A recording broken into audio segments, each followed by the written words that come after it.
It was kind of an eerie thing to look at. Um, Now let's get to this particular icon. According to Orthodox tradition, Saint Luke the Evangelist painted the first Mother of God icon. Um, it was also the first icon ever painted by human hands. Yeah, Saint Luke is the same person who is credited with having written the one of the Gospels in the canonical Christian Bible, as well as the Acts of the Apostles. Now, it would be remiss of me not to stop for a moment and say that historical facts may differ from this interpretation. And I'll get back to that a little later in the talk. What I should do, though, is talk a little bit about the icon itself. The calligraphic, I don't know if my pointer work. I don't know if you can see the pointer. Up at the highest point is some calligraphic letters that are variously interpreted. In ours, you can say we're interpreting as the Mother of God. But this Greek word is also sometimes interpreted as just God bearer, more like Mary as the vessel for God rather than participating in his birth as a mother. The Greek symbols above Jesus's head there are Greek abbreviations for the word Jesus Christ. And if you'll notice the two halos, Jesus's one is the only one that's a cruciform type for obvious reasons. And I know on the screen it's difficult to see the Greek letters, but it's Omega, Omicron, and Nu, which I guess literally are interpreted to mean he who is, and more casually as I am. And those who are familiar with the Old Testament and Moses on the mountain speaking to God through the burning bush, and God tells him to go tell the Pharaoh to let my people go. And Moses said, who shall I said to send me, And he says, I am. So this is the fulfillment of the old gospel too. The background to this image you can see is gold leaf. Mary is wearing what's called a malpharon. It's the veil and it goes down over the shoulders. And I'm told that this is what married Jewish women would wear when they were out in public. Embroidered on her malpharon are three 8-pointed stars, one on each shoulder and one on the forehead. And in Christian art, anytime you see three, you can pretty much think it's the Trinity, but in this case, you'd be mistaken. This represents Mary's perpetual virginity, both before, during, and after the birth of Jesus. And looking at her right hand, it's pointing towards Jesus, and it gives this icon its name. And basically, she's pointing, and it says, she who shows the way. And the idea is that Jesus is the way to salvation. Now, looking at Jesus, he's presented as a little old man. And this goes back to the Bible saying, Jesus was born perfect and fully formed. And from a theological point of view, the message that he was perfect and fully formed resonated more as a young man or middle-aged man than it did as a little infant. He holds in his hand some green twigs of something, and I know some of my fellow docents call this wheat, but I'm not a farmer, but I've looked at pictures of wheat and rye and oats, and none of them look like this red stuff that we see. But there is one thing about his hand worth noticing, and he's giving what's called the Trinity blessing. His ring finger and pinky are against his thumb, and his forefinger are crossed, and that's so-called the Trinity blessing. I've asked people about Mary's expression, and I think it's sort of sad and melancholy, and perhaps because she foresees the passion that Jesus is going to go through. But there was a visitor to the museum once that when I spoke about this, she says, well, yeah, she says, if I was a mother and I had an infant that looked like a little old man, I'd feel pretty sad about that too. So just a little different look on things.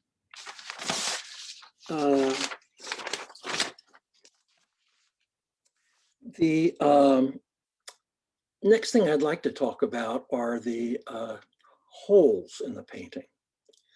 You can see the holes all over, and if we were looking at, say, a Route 66 sign down in Texas, we'd be talking about what caliber of rifle or gauge or shotgun made these holes, but that's not the case here.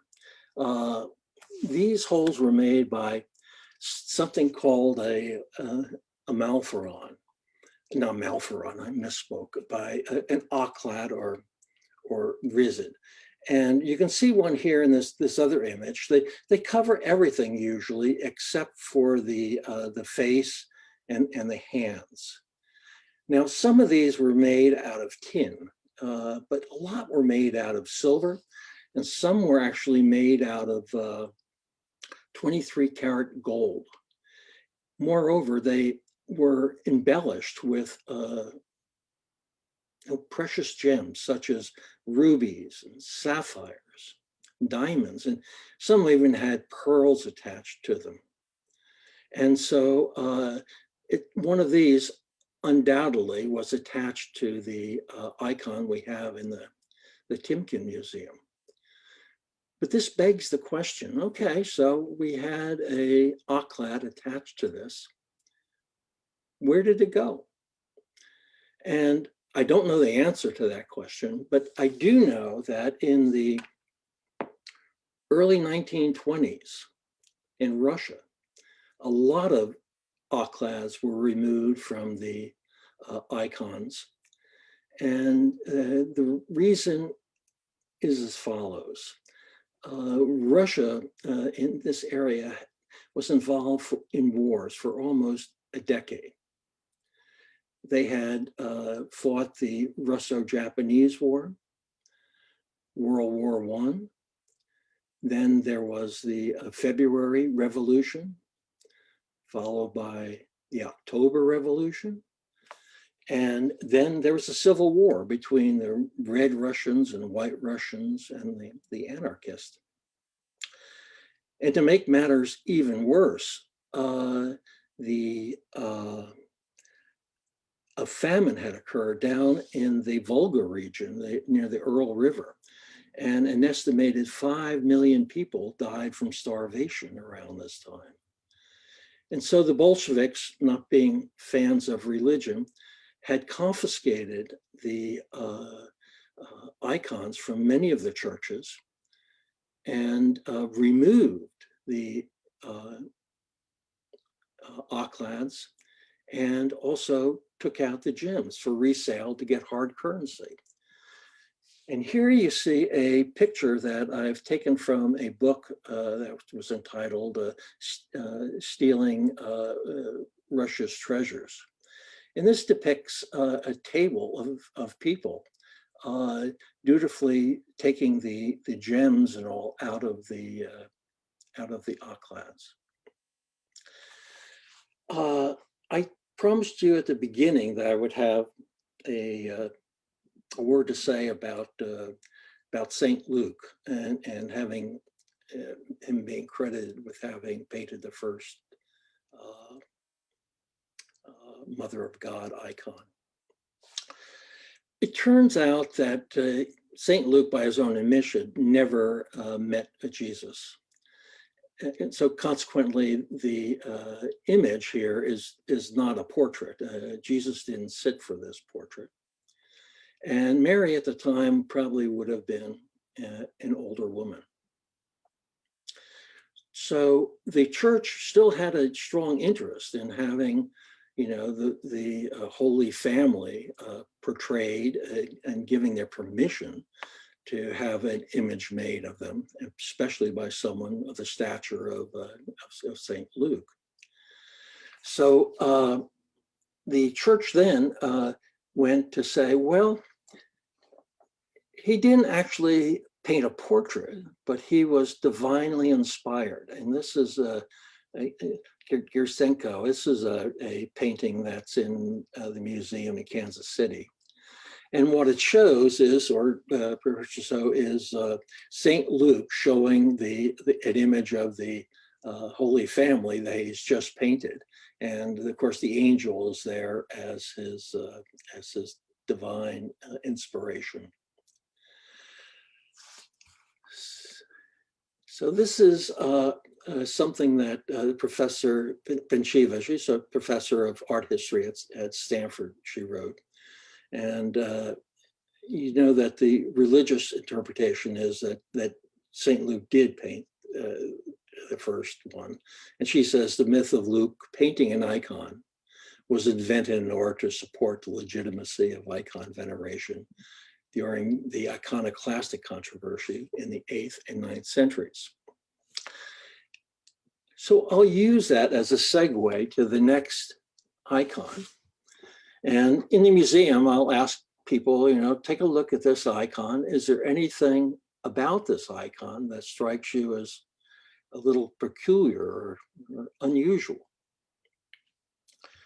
And when you see the name here, Our Lady with the Third Arm, you can say that, lo and behold, she's got 3 arms.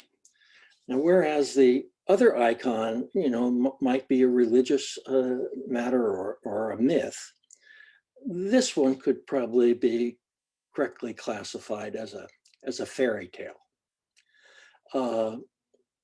The story behind the Lady with the 3 arms is kind of interesting. The story goes something like this.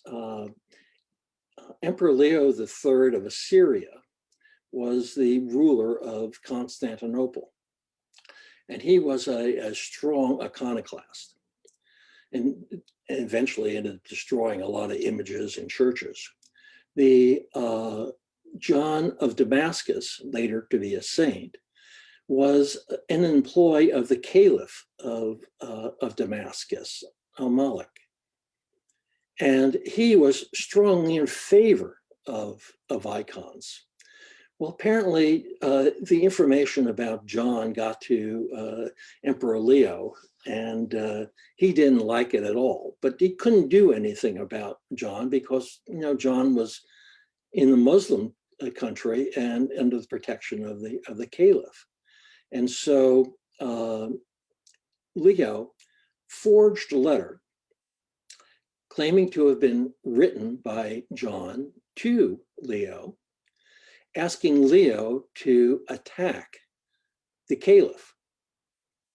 Well, he then, Emperor Leo then sent this letter to the Caliph showing that, John was treasonous and wanted him attacked and overthrown. And the Caliph in turn then called John in and amputated his right arm as punishment for his treasonous behavior. Well, John asked for his hand back, and he went before an icon of Mary and prayed that she would help him and reattach his arm. And then John fell asleep, and when he awoke, his arm was reattached. And so, as an ex-votive, as an appreciation for what Mary had done for him, he hung a silver replica of his hand over the icon. And some monks, misunderstanding this, thought it was part of the icon and then painted it. So this is another icon that you can see the silver hand stands out a little bit more, but also from what I was saying earlier, the jewels that some of these Occlads had are pretty apparent in this icon. And this is kind of a gruesome picture. This supposedly shows John of Damascus with his amputated hand. And even behind him already, you can see the third hand has been attached to an icon. There's one question that came to my mind, and I'll try to be brief. And the question was, why was Emperor Leo? This is, the icon controversy began in 726. And the question came to mind, why was he such a fervent iconoclast?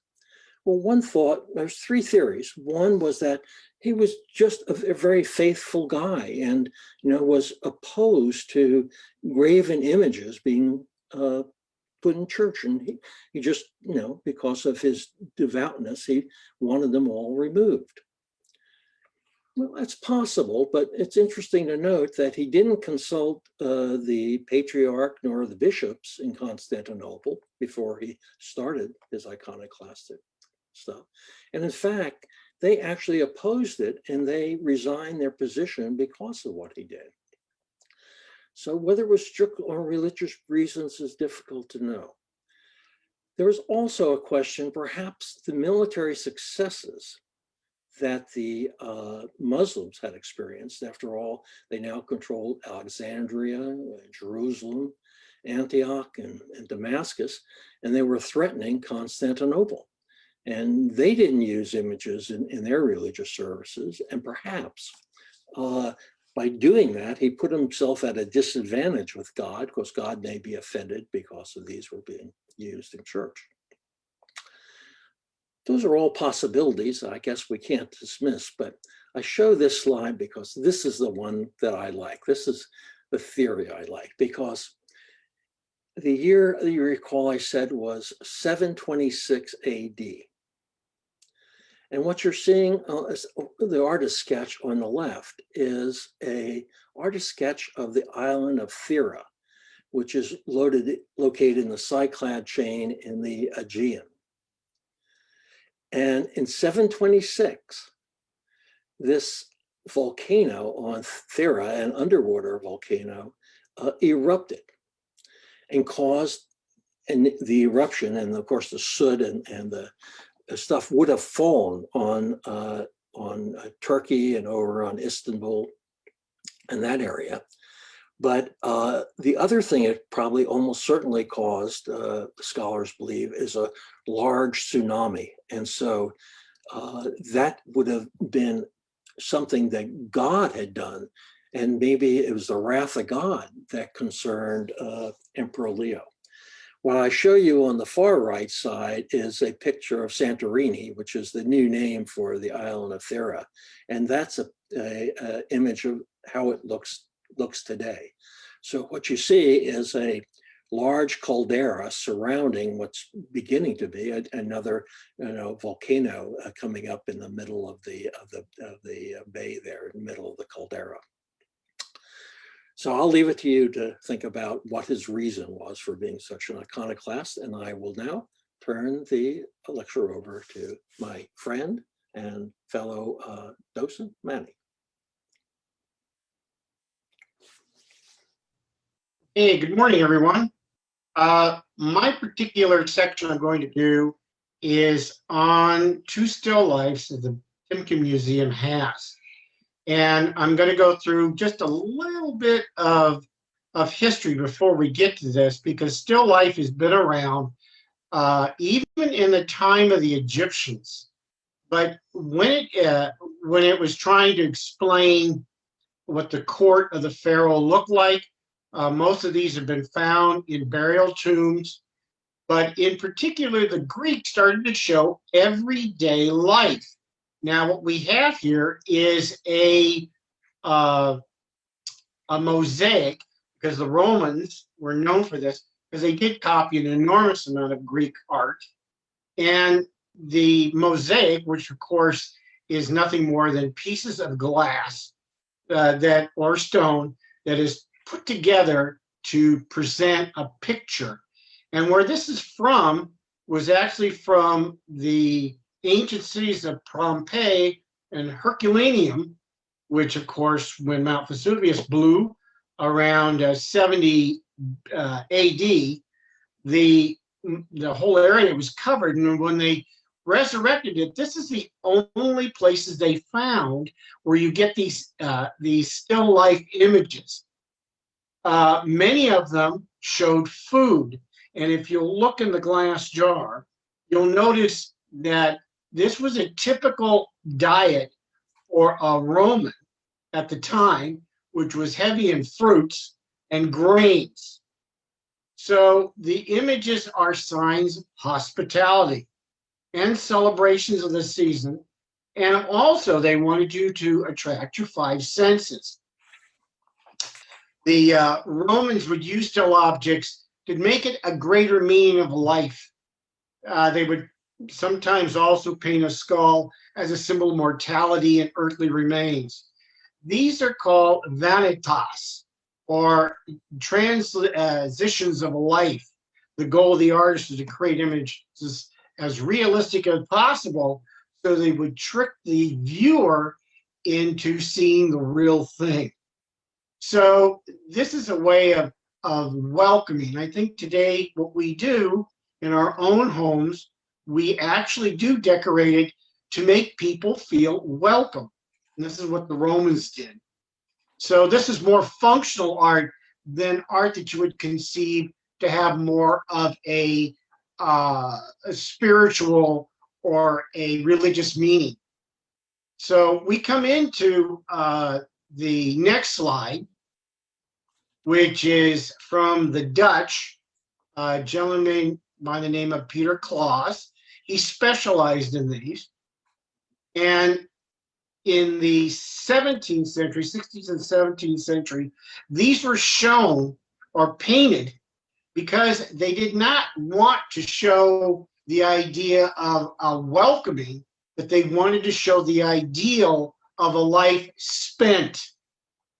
There's an Italian phrase that goes with this called memento mori, which means remember you must die. So eventually the idea of it is you're looking at a belief that on life is just a preparation for the afterlife. And today, even modern artists still do this. So it does take a very big religious connotation. And of course, in the 17th century, you have to realize too, this was at the very crux of both the Protestant Reformation, and also the Christian Reformation and their change. Now, Peter Klaas specialized in these type of pictures. If you go to the Netherlands or many galleries, you'll see this. This particular painting specializes in showing his countrymen eating what they call obejes. I hope I got that right. That's Dutch for breakfast pieces. They were composed of ingredients from an informal meal. They depicted banquet tables heaped with carpets or monumental vases or tumbling glassware adorned with fruits and flowers. But that's not this image that you're looking at right now. It represents ordinary life. The Dutch at this time were probably the #1 merchants within the world. And in so doing, their standard of living was probably higher than most other societies within Europe at the time. So this was to represent what an ordinary life would be to a Dutch gentleman. As you can see on here, you have a pipe. They call a meerschaum pipe. Tapers, which would light it. A container of tobacco. And again, something that's good enough to satisfy him. You see a goblet of dark beer, a brazier with hot embers, a pewter plate. What's interesting about the pewter plate is you'll notice the shadow on the bottom of it. The artist is going out of his way to show you how realistic his painting is because he's trying to give it a three-dimensional sense to it by the shadings of the color of darks and lights. So you see the shadow in the space. The one thing about still life, though, even then, as art was blooming because of the Renaissance, Still life still took a second place. Actually, it took a fifth place as far as subjects it would do. But the Dutch were able to bring it up that it was more important to that. Whatever meal you consume doesn't necessarily have to remind you about the good life, but how long it lasts a while. The subtle beliefs of the world was in order and that fundamental pleasures would share equitably throughout their hardworking community. So this is a way that the Dutch would show that through their hard work and good living, which is a precept of the Protestant religion at the time. The last one I'm going to show you is an American, done by a American artist by the name of all things, Rembrandt Peale. Rembrandt Peale was from Philadelphia, lived in the 1800s. This is another piece that the Timken does have in our American gallery.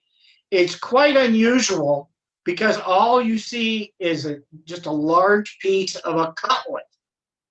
And what image is Peale trying to show in this? Well, Peale, it is one of the few pieces, by the way, that's in the museum that has a date on it and where it was done. It was done in Philadelphia, of course. And in 1816, he confronts the nature of being. In a way, it's ugly, it's dark, and it's inflexible. If you look at it, it's not something joyous you would see. You know, it's like walking into a steak restaurant and you see them all aged in the top. You're not too interested in that. You're more or less interested when it's cooked and put on your table. But it shows kind of the dark atmosphere that Peale had, because not too long after he painted this, he passed away in 1825. He had this morbid interest in butchered animal flesh, you call it. And with the rise of scientific illustration within the Philadelphia community he lived in, he came from a very prominent family, the elite, especially within culture. And he was the aware of the latest advances in what they call anatomical dissection and representations that were being published in textbooks throughout the country. It takes the artist to being more natural and try to make it into still life. And if you look at it real closely, the thing looks like a human organ. And look at the raw onion stalks. They almost look like ligaments for the cutlets and the vegetables. The painting becomes a main character in what we would consider a very well-told tale.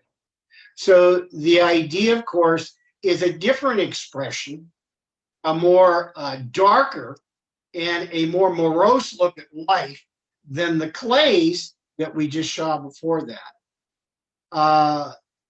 After this, of course, still life is very popular within the entire community of art. It has elevated itself up.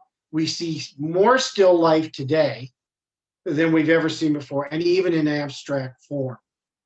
And if you think about it, again, if you look in your own homes, most of you may have what we would consider still life pictures. So it's an example of the Timken showing the progression of it through the eras. So that concludes my section of the talk. And if anybody has any questions, it would be interesting if you could share them with us in the chat section, and Allison could help us so John and I could answer them. Great. Thank you so much, both of you. That was really interesting, and especially really interesting to see like two very religious paintings compared with two very secular paintings, you know, or mostly secular paintings. So an interesting kind of contrast there. Yeah, does anyone have any questions? You can put them in the chat box. You can also just unmute yourself and ask. And like I said, if you're on Facebook, you can ask in the comments there too. We're monitoring the Facebook chat.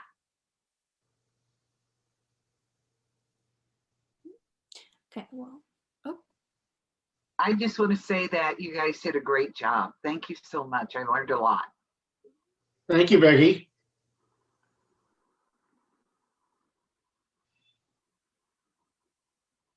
Well, I guess Hey, I can. Becky, If just real quick, Oh, Have good. you done your presentation yet? I think it next month.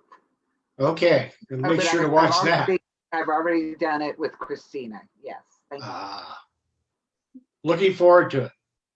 Oh, thank you. I guess I have a question for kind of both of you, maybe John a little bit more since you were talking about those first two paintings, because the Mary with the third arm we have never, I don't think we've talked about in a tour yet.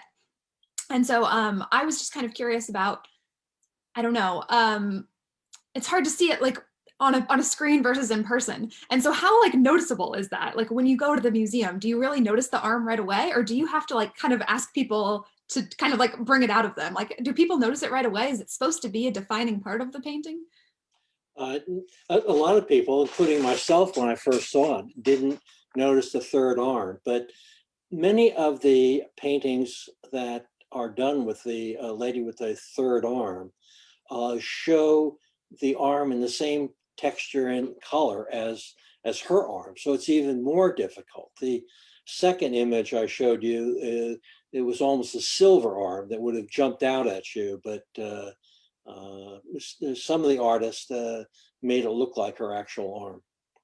Yeah, which is interesting because it's not supposed to be, but I wonder if maybe not everyone knew the story or something. I don't know. Why does it look like her arm? But maybe it was just supposed to look realistic. It was supposed to look like a real Yeah, arm. well, it's a made up story. John Yeah. never lost his arm. I mean, so Yeah. it was all, Kind of just folklore. fabrication.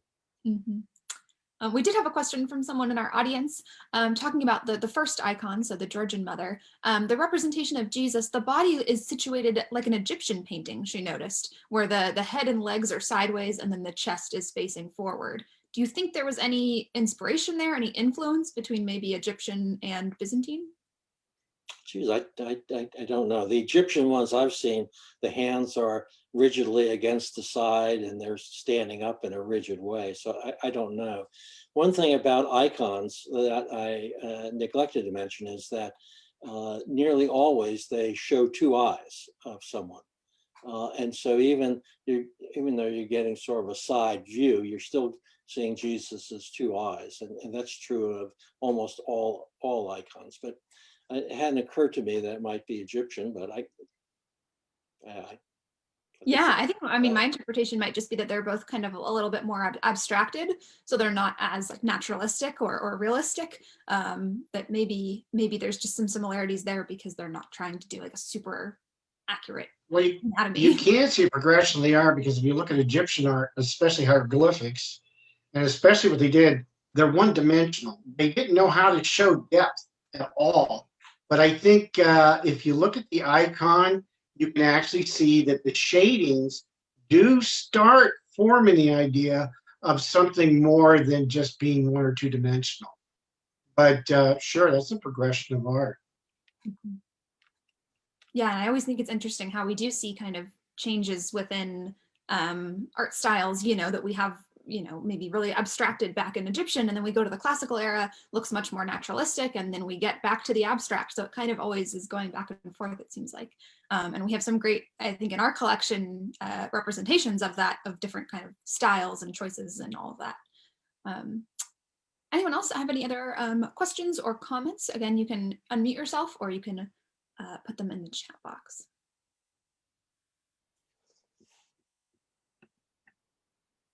No?